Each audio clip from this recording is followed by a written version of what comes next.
बोले कि हमने टेक ओवर कर दिया है या कर रहे हैं हम। आपने किसी भी विभाग को कोई भी चिट्ठी बोली, किसी भी जेई, किसी भी एक्सीएन, किसी को भी कोई शिकायत पत्र नहीं दी, क्योंकि भुगतान तो वहीं से आना था।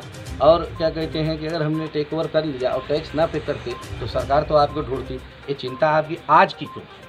आज जब 32 करोड़ रुपया आपको हमारे कंपनियों का देना है, आज ये चिंता कैसे बनी? 19 साल तक ये चिंता क्यों नहीं? तो इतने विभाग में गए और ये ठेकेदार हैं, इनको हम ही नहीं पूरा मतलब प्रदेश जानता है। कृष्ण मोहन ठेकेदार छात्र शक्ति के साथ कार्य शुरू किए थे। तो एक हमारी माता एमएलसी मिर्जापुर सोनभद्र है, हम वहाँ नहीं टेक ओवर कर लिए। बालू सोनभद्र का लाल है, हम वहाँ नहीं टेक ओवर कर लिए, हमको देखा ही नहीं गया। हाँ, इससे पहले हमारे ऊपर कौन सा आपराधिक मामला है, जरा ये बता दीजिए। बताइए।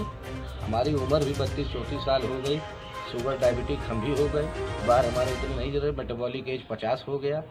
जितना हो सके हमने जो वादे किए थे, 2012 में आए थे, हमने कहा था कि 12 साल हमने क्या कहते हैं हॉस्टल में बिताया और 5 साल अमेरिका में।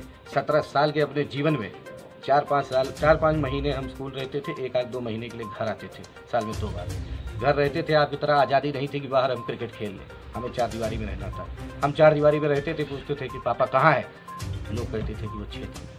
इकलौते पुत्र का परवरिश का वक्त ज्ञानपुर की जनता को मेरे पिता ने दिया। मैंने 2017 में भी यही वादा किया कि ऐसा बिल्कुल ना सोचिए कि अमेरिका से आई हैं दिल्ली बन चाहिए। मैंने वादा किया था हम आपके बीच रहेंगे। जिस विधायक जी के यहाँ आप भी जो भी आए होंगे देखा होगा, इसी आवाज़ पर 400-500 लोग रोज़ क्या कहते हैं मुलाकात करते हैं। हम जितनों को पहचान पाते हैं, जितनों को होते हैं, जितनी शादियाँ नहीं हो पाती, हम वो कार्य करते हैं। चेक का क्या मामला है? चेक का मामला इन्होंने हाल ही में 30 जून का हिसाब फाइनल करने की, पैसे की बात तो हर मार्च में क्लोजिंग में होती ही है ठेकेदार की, और वो पेमेंट हर साल ही अपना कर रहे थे। इस साल मार्च में कोरोना हो गया और क्या कहते हैं इनके कुछ रोडें उखड़ गई। उसमें इन्होंने कहा कि भाई कि थोड़ा वो समय गिरती है जो भी लगेगा। हमने कहा कि भाई हम तो भाई पूरा समर्थन करेंगे ही, खासकर अगर किसी के पास हमारा 32 करोड़ है तो हम उसकी कौन सी बात नहीं सुनेंगे। मानसिक दबाव में हम थे इनसे, आप समझ गए, क्योंकि भाई हमारा पैसा आपके पास है तो हम आपके दबाव में, आप मेरे दबाव में नहीं, आप तो लेकर चल दिए। अच्छा, आपका पहले इस हादसे को छोड़कर आखिरी दिन तक, आखिरी सेकंड तक बढ़िया था। हम मान नहीं सकते, हमको यकीन नहीं होता कि कृष्ण मोहन तिवारी ऐसा कर सकते हैं। ये जिन लोगों से भी इन्होंने बात की, इनके कॉल रिकॉर्ड से, जिन लोगों के साथ इनको देखा गया, जिन लोगों के साथ ये क्या कहते हैं कलकत्ता घूमते हैं या जाते हैं, और इसमें इनके पुत्र सूरज तिवारी, सोनू तिवारी, और इनके एक रिश्तेदार हैं मनोज मिश्रा। मनोज मिश्रा वही हैं जो हमारे क्रेशर से आई हुई गिट्टी को अपने रोडों पे गिरवा लेते थे। सूरज वही लड़का है कि पिछले साल नवनिर्माण में मेरी वाइफ का दस्तखत करके 1,30,000 रुपया निकाल लिया था। और हमने कहा कि सुन भैया क्या हो रहा है, ऐसा काहे कर रहे हैं, ये लोग बेईमानी कर रहे हैं।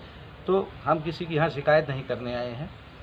32 करोड़ का हिसाब है हमारे टैक्स उसमें बैलेंस शीट में है ही, इनके भी बैलेंस शीट में है। और आखिरी मेरा एक और सवाल है, 400 करोड़ अगर आप दिखाएं सरकार को कि भाई हमारे पास आपसे पैसा आया और हमने 390 क्या कहते हैं खर्च किया, और आप 10 करोड़ पे केवल 3 करोड़ टैक्स देंगे। यदि आप 40 करोड़ हमारा ना मानिए या 30 करोड़ हमारा ना मानिए, तो 30 करोड़ पे आपको 9 करोड़ टैक्स और ब्याज सहित तो देना पड़ेगा।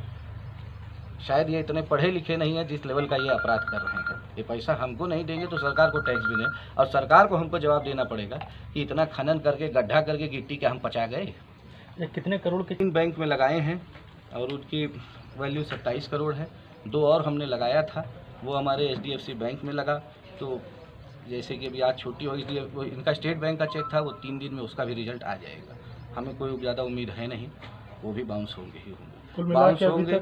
हाँ, कुल मिला के अभी तक 27 करोड़ रुपए का चेक बाउंस हुआ है। बिल्कुल सही, 27 करोड़ का चेक बाउंस हुआ है। चेक बाउंस होने के बाद 15 दिन के अंदर नोटिस दी जाती है। उसके बाद अगर ये नहीं मानते हैं, नहीं उसको कोई ऐसा देने का कोई स्कीम निकालते हैं, हमारे पास दो मतलब सेक्शन 138 नेगोशिएबल इंस्ट्रूमेंट्स का और ऑर्डर अंडर 37। देश में अगर ऐसे ही लोग बेईमानी करने लगे, देनदारी न देने लगे, तो अर्थव्यवस्था बहुत जल्दी रुक जाएगा। हमको यहाँ कानून में, कोर्ट कचहरी में पूर्ण विश्वास है।